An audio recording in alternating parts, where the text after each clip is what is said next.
My name is James Carson, Lieutenant in the 116th Infantry Regiment of the 29th Division. Today, decades later, I can still feel the weight of that early morning of June 6th on my back. The smell of gunpowder, the salty taste of the sea, and the deafening sound of the explosions remain as vivid in my memory as the bitter coffee I drink now. We were young, inexperienced and scared, but we carried a responsibility greater than ourselves. Our mission was clear: to land on Omaha Beach and neutralize the fortified German positions on top of the cliffs. On paper, it sounded simple. In reality, it was a nightmare that no amount of training could have adequately prepared us for. The night before the landing, I gathered my platoon on the deck of the ship. Young faces stared back at me, some of whom had barely started shaving. Sergeant Miller, my right-hand man, chewed his tobacco nervously, a habit he kept up when he was tense. Private Rodriguez, our sniper, prayed quietly while holding a small crucifix. Martinez, our explosives expert, was checking his equipment for the 10th time. "Boys," I said, trying to keep my voice steady, "tomorrow we will make history. It won't be easy, but I trust each and every one of you. Stick together, follow the training, and above all, protect each other." The early hours of the morning brought with them a dense fog that covered the English Channel. The sea was rough, causing our landing craft to rock violently. Seasickness was widespread, but no one complained. Fear was greater than any physical discomfort. When the ramp of our boat lowered, home materialized before our eyes. The MG-42 machine gun swept across the beach with deadly precision. The sound of mortar and artillery explosions mingled with the men's screams. The sea water, once dark blue, now had shades of red. "Movement! Movement! Don't stop!" I shouted as I jumped into the icy water. The depth was greater than we expected, and several men drowned right there, pulled under by the weight of their equipment. Those who managed to reach the beach dragged themselves across the sand, looking for any possible cover. Sergeant Miller managed to organize a small group behind an anti-tank obstacle. Rodriguez had lost his rifle in the landing, but quickly grabbed another from a fallen soldier. Martinez didn't make it to the beach. I saw when a nearby explosion hit him while he was still in the water. The situation was critical. We were trapped on the beach, low on ammunition and without effective naval support.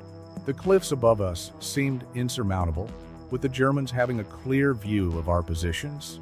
Every movement attracted a hail of bullets.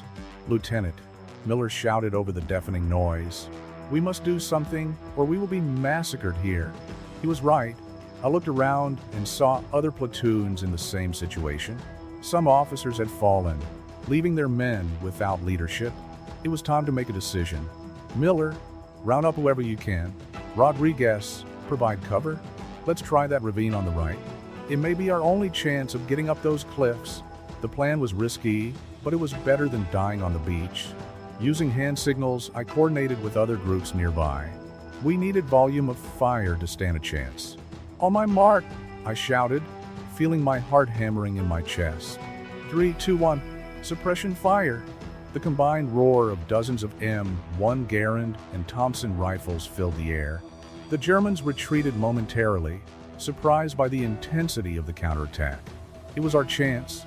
"Now, move out, move!" We ran as we had never run before. Every step could be our last. I saw good men fall beside me, but we couldn't stop. The ravine was our only hope, our only chance of turning that massacre into a real battle. The climb was steep and treacherous. The ground was soaked and slippery with blood and seawater. But something extraordinary happened at that moment. The men who made it to the ravine were no longer frightened individuals. They were a cohesive unit, determined to survive and fulfill their mission.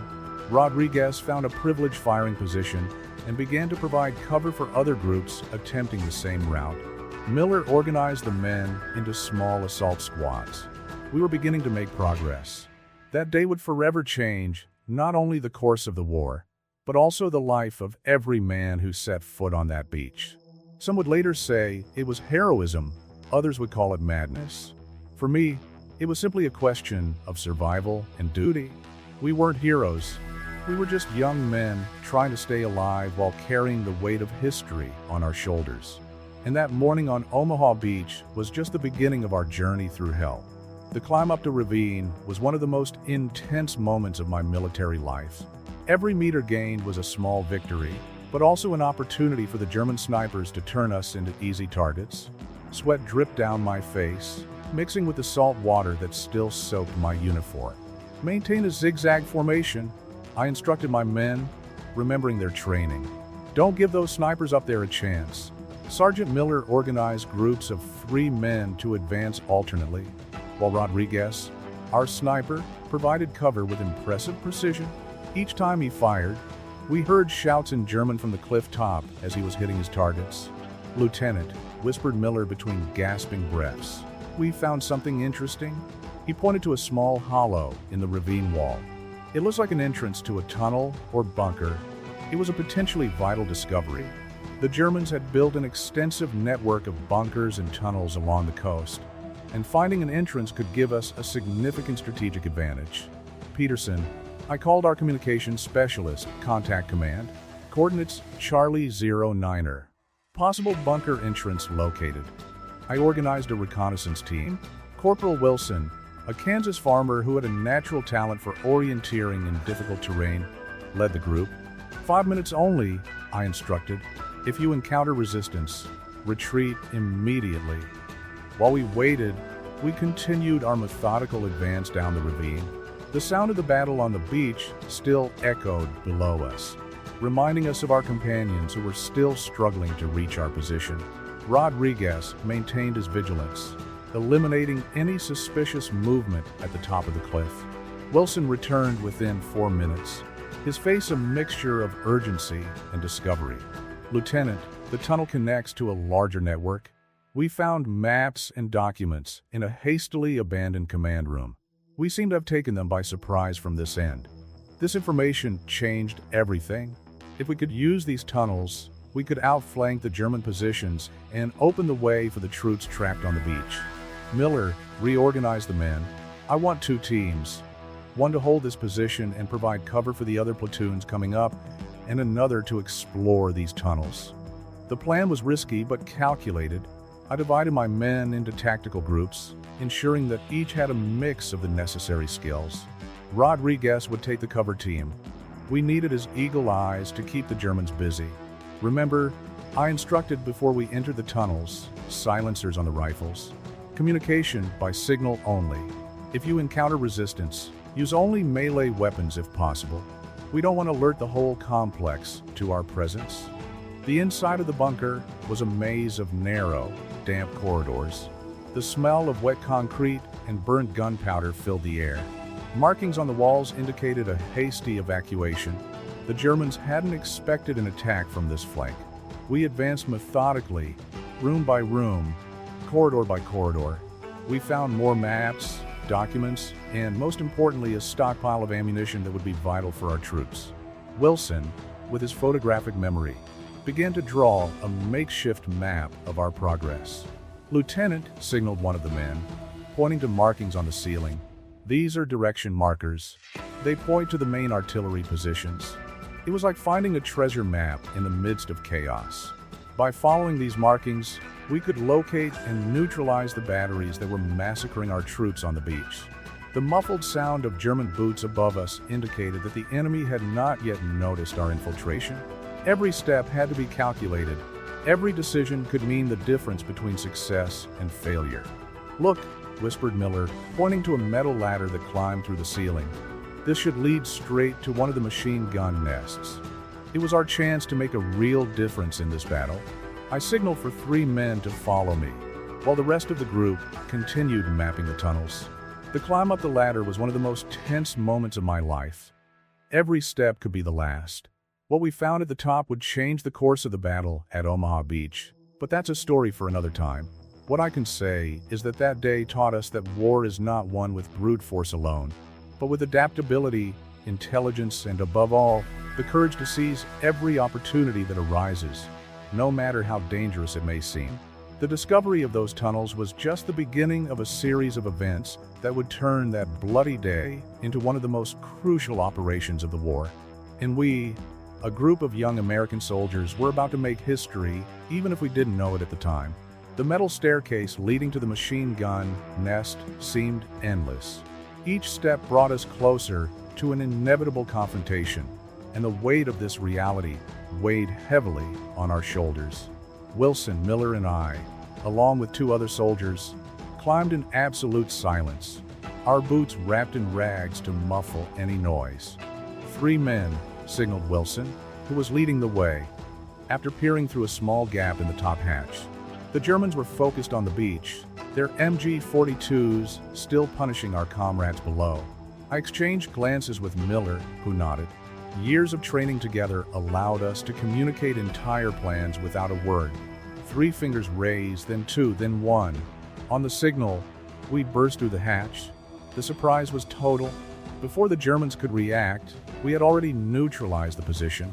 Wilson immediately took over one of the machine guns, now turning its firepower against other German positions along the line. Peterson, I called to our radio man. Report to command. Charlie 7 nest neutralized. Request coordinates of the other positions. What we discovered in that position changed the course of the battle. In addition to the firing point, we found detailed maps of all the German defenses in the sector. Every bunker, every artillery position, every ammunition dump was marked with German military precision. Lieutenant Miller pointed to a specific marking on the map.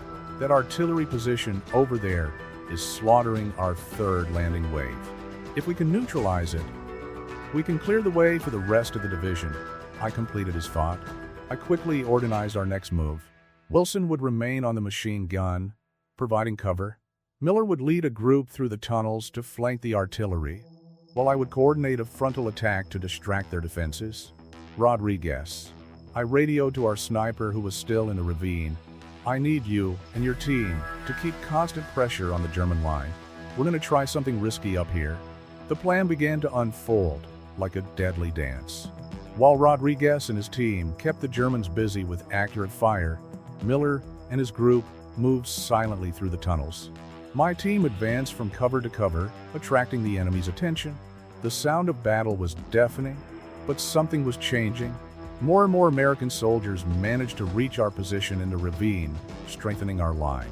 The discovery of the tunnels and the neutralization of the first machine gun nest had created a crucial breach in the German defenses. "Contact!" shouted one of my men. A group of German soldiers had emerged from a side trench, trying to outflank us. The ensuing combat was intense and close. Each man was fighting not only for his own life, but for the lives of his comrades still trapped on the beach. In the midst of the chaos, I received the news I had been waiting for. Miller had deployed his team. The attack on the artillery position would be coordinated. 3 green lights on our side would indicate the start. "Get ready," I ordered. First light, a deafening explosion interrupted our countdown. Miller had found the German ammunition dump and decided to create his own distraction. The ensuing confusion was our opportunity. Forward! Forward! The attack was swift and decisive. With the Germans torn between multiple threats, we managed to overwhelm their defenses. The artillery position fell into our hands, and with it, more maps and vital information about the enemy defenses. Peterson immediately began transmitting the coordinates to the Naval Command. With this information, the ships could finally direct their fire with precision against the strongest German positions. Looking at the beach through capture binoculars, I saw something that filled me with hope. More and more soldiers were able to advance, using the route we had discovered. Our small victory was turning into a crucial turning point. Lieutenant Miller approached, his uniform covered in concrete dust from the tunnels. We found something in the German documents. They have a series of interconnected bunkers throughout the sector. If we keep exploring, we can dismantle the entire defense line from the inside. I concluded, already formulating our next move.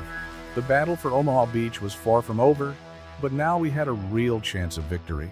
Every man under my command had proved his worth beyond all expectations, and together, we were about to turn a possible disaster into one of the decisive moments of the war. The discovery of the German tunnel system turned out to be a goldmine of military intelligence. Each corridor explored, Each room search provided us with more pieces of the puzzle of the enemy's defenses.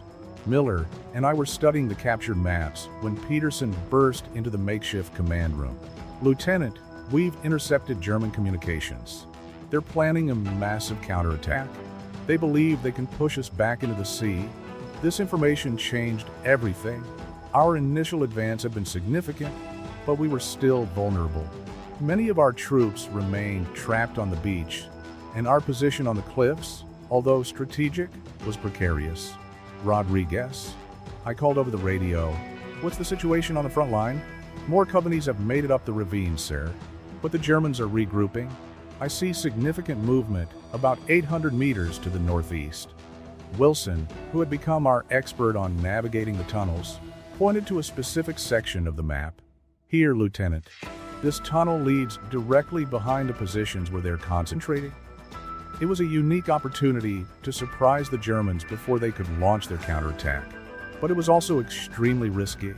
The tunnels could be booby-trapped, and we had no idea how many enemy forces we might encounter. "Miller, assemble an assault team. 15 men, the quietest we have. Wilson, you lead the way through the tunnels. Peterson, keep in constant communication with command. We need full coordination with the naval artillery." As we organized our mission, more American soldiers continued to arrive through the ravine. Each new group brought stories of the carnage on the beach, but also of the unwavering determination of our men. We prepared ourselves methodically. We checked each weapon, distributed fragmentation grenades, and smoke grenades. Each man was given a combat knife. In confined spaces like those tunnels, they might have been our only option. Remember, I instructed my team, our objective is to locate and disorganize the enemy forces before they can launch their counterattack, not necessity heroics. The advance through the tunnels was tense. Wilson guided us with surgical precision, using German markings in our captured maps. The air was heavy with humidity and the smell of gunpowder. Occasionally, we heard the muffled sound of boots above us as German troops moved around, with no idea that we were literally under their feet. After 20 minutes of cautious progress, Wilson signaled for us to stop. Above us, voices in German were arguing animatedly. Wilson, who understood the language, translated in whispers. "They're planning an attack in 3 waves. First wave in," he checked his watch, 15 minutes. We didn't have much time. Through small ventilation openings, we were able to identify the German command room. Officers were poring over maps, planning what they hoped would be our end. "Miller," I signaled, "prepare the demolition charges. We'll create a distraction and then attack from multiple points." We distributed the men into 3 teams. One to attack the command room, another to securitize the escape routes, and the third to cause as much confusion as possible in the enemy lines. The plan was synchronized to the second. When the explosive charges detonated at strategic points in the tunnels, chaos ensued among the German forces. In the midst of the confusion, we emerged from different entrances, catching those completely off guard. The fight was quick and decisive. The command room fell into our hands in minutes, with valuable documents and officers captured. But our real victory was stopping the planned counterattack. "Lieutenant, Peterson reached me with news from command. Other companies are reporting that the Germans are retreating all over the sector. What we did here caused a domino effect. It was hard to believe that our small unit had made such an impact. But there was the proof through the windows of the captured bunker. We could see groups of German soldiers abandoning their positions, regrouping further inland. Miller, I called to my trusty sergeant, organized teams to securitize this entire complex. Wilson, keep mapping these tunnels. They could be vital to our future advance. The battle for Omaha Beach was far from over, but we had achieved something crucial. We had turned a possible defeat into a chance of victory. The cost had been high, and many good men had fallen by the wayside. But their sacrifices were not in vain. While organizing our next phase of operations, I couldn't help thinking about how small actions can change the course of history. A group of American soldiers, using creativity and courage, had managed to turn the tide in one of the most crucial moments of the war. And our mission had only just begun. The success of our operation in the tunnels had given us a significant advantage. But war is unpredictable. While we were organizing our forces in the newly captured compound, Peterson picked up an alarming German transmission. "Lieutenant, we have detected Panzer movement 3 kilometers from here. An entire armored division is approaching for a counterattack." The news hit like a bombshell. We had secured a strategic position, but our anti-tank equipment was still mostly stuck on the beach. Miller immediately began reorganizing our defenses. "The tunnels," Wilson interjected, pointing to a specific section of the map. "There's an ammunition dump here that we haven't explored yet. It might have something to help us against the tanks." We had no choice but to risk it. I divided our forces. Rodriguez and his team would hold position on the cliffs, coordinating with the naval artillery, while I, Miller, and a small group would explore the depot. The corridors in that section were different, wider, and reinforced, built to transport heavy equipment, muttered Miller, always attentive to detail. The distant sound of explosions above reminded us that time was running out. When we reached the depot, I understood why the Germans had built such wide corridors. Before us was an arsenal that could change the course of the battle. Panzerfaust, high-powered explosives, and boxes of ammunition that were still sealed. "Peterson," I called over the radio, "report to command. We've located anti-tank weaponry. Request support for transportation and immediate distribution." While we were organizing the transport of the equipment, Rodriguez reported that the first tanks were already visible on the horizon. 15, maybe 20 Panzers, sir, and there's infantry accompanying them. Tom was our enemy now. We organized a line of men through the tunnels, passing the Panzerfaust and ammunition from hand to hand, like a human chain. Every minute counted. Miller positioned two-man teams every 50 meters along the defensive line. "Wilson, use your knowledge of the tunnels, escape routes, and ambush points mapped out for each position." The first impact of German artillery shook the entire bunker. Dust and concrete fell from the ceiling as we continued our frantic preparations. It was a race against time. Tanks at 800 meters. Rodriguez's voice sounded tense over the radio. "They're splitting into 3 columns." Exactly as we had predicted, the Germans were confident, thinking they would only be facing lightly armed infantry. They didn't expect us to have access to their own anti-tank arsenal. "Hold position," I ordered. "Let them get closer." "Wilson, status of positions?" "All teams in position, sir. Panzerfaust deployed and ready." The sound of the approaching tanks was like constant thunder, mixed with the sound of caterpillars crushing the ground. The German infantry advanced between the vehicles, using them as cover. 400 meters, Rodriguez continued his report. 300, 250. "Get ready," I instructed over the radio. Each man knew his role. We had trained for moments like this, although never in these specific circumstances. 200 meters, fire. What followed was a perfect demonstration of military coordination. Dozens of Panzerfausts were fired simultaneously, catching the German tanks completely off guard.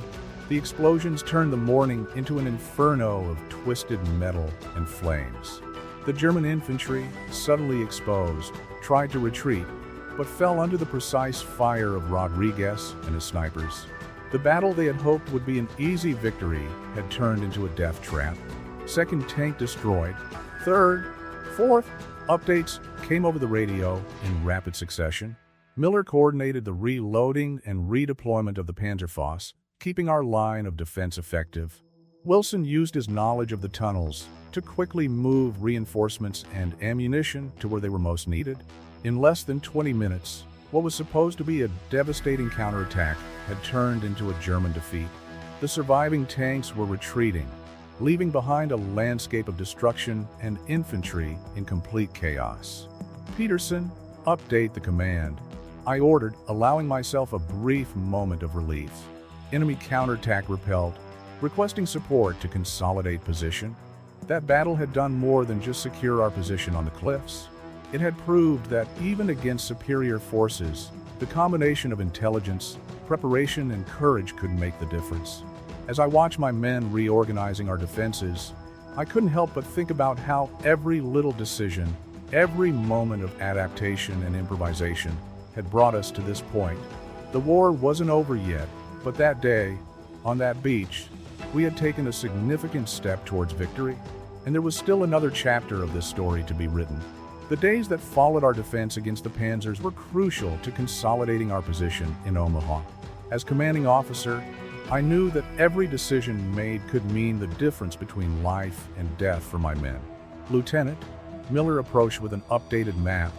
The Germans are regrouping about 5 kilometers to the east.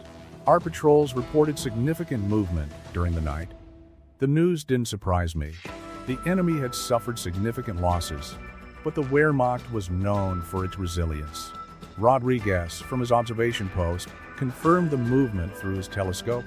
They're trying to establish a new defensive line, I observed, studying the map. If we can break through that formation now, we can make our way into Normandy. Wilson, who had become our tunnel expert, suggested a bold approach. The tunnels extend beyond our current positions. We can use the underground network to flank their new defenses. It was risky, but it made strategic sense. Our knowledge of the German tunnels had proved to be our greatest advantage so far. Peterson interrupted our discussion with urgent news from command. "Sir, I've received orders for a coordinated offensive. All units that have managed to establish a position on the cliffs are to advance simultaneously at dawn." The order meant that our discovery of the tunnels had changed the entire strategy of the invasion. What had begun as a desperate mission for survival had turned into an opportunity to break through the German defenses once and for all. Miller prepared 3 assault teams. Rodriguez, I want your snipers positioned to provide cover. Wilson, you lead the navigation through the tunnels. Peterson, keep in constant communication with other units. We need perfect coordination. The night before our offensive was filled with meticulous preparations. Each man checked his equipment repeatedly. The distant sound of occasional artillery reminded us that the enemy was also preparing. Lieutenant, a young soldier approached during my rounds. We found this in the German positions. It was a diary belonging to an enemy officer. The last few entries revealed something crucial. They were having serious supply problems. The information was valuable. If the Germans were having logistical difficulties, our offensive had an even greater chance of success. I shared the discovery with the command through Peterson. At first light, we began our operation. Wilson led the first group through the tunnels, while Miller coordinated the frontal assault. Rodriguez and his snipers maintained constant pressure, forcing the Germans to keep their heads down. "Contact!" Wilson's voice sounded over the radio. This group had emerged from behind enemy lines, exactly as planned. The chaos that followed was precisely what we had expected. Caught between our frontal attack and the force that emerged in their rear, the Germans began to lose cohesion. Their communications, intercepted by Peterson, revealed confusion and panic in their lines. "Keep up the pressure," I ordered, advancing with my team. "Don't let them reorganize." The battle that followed was intense, but decisive. Years of training and weeks of brutal combat experience had transformed my men into an exceptional fighting force. Every move was precise. Every shot counted. Miller led a particularly effective attack against a point of German resistance, using techniques we had developed over the previous few days. Rodriguez and his snipers methodically eliminated any enemy attempt to counterattack. When the dust had settled, we had managed to do more than just break through the German defenses. We had opened up a vital corridor into Normandy. Other American units began to flow through the gap we had created. "Sir," Peterson approached with a tired smile, the command sending congratulations. Our action was decisive for the overall success of the invasion. I looked at my men, exhausted but proud. Each one of them had contributed to something greater than ourselves. The price had been high, and many good soldiers had not lived to see our victory, but their sacrifice had not been in vain. "Lieutenant," Miller called out, "new orders coming in. They want us to move in and establish a forward base for the next phase of the operation." I nodded, already planning our next move. The war was far from over, but we had proved that even the most formidable defenses could be overcome with courage, intelligence, and teamwork. Those days in Omaha changed us all. They transformed young soldiers into seasoned veterans, united by bonds forged in the heat of battle. And although the road ahead was still long and dangerous, we knew we could face any challenge. Because we were no longer just a group of soldiers, we were brothers in arms, tested in the fire of the most crucial battle of our lives.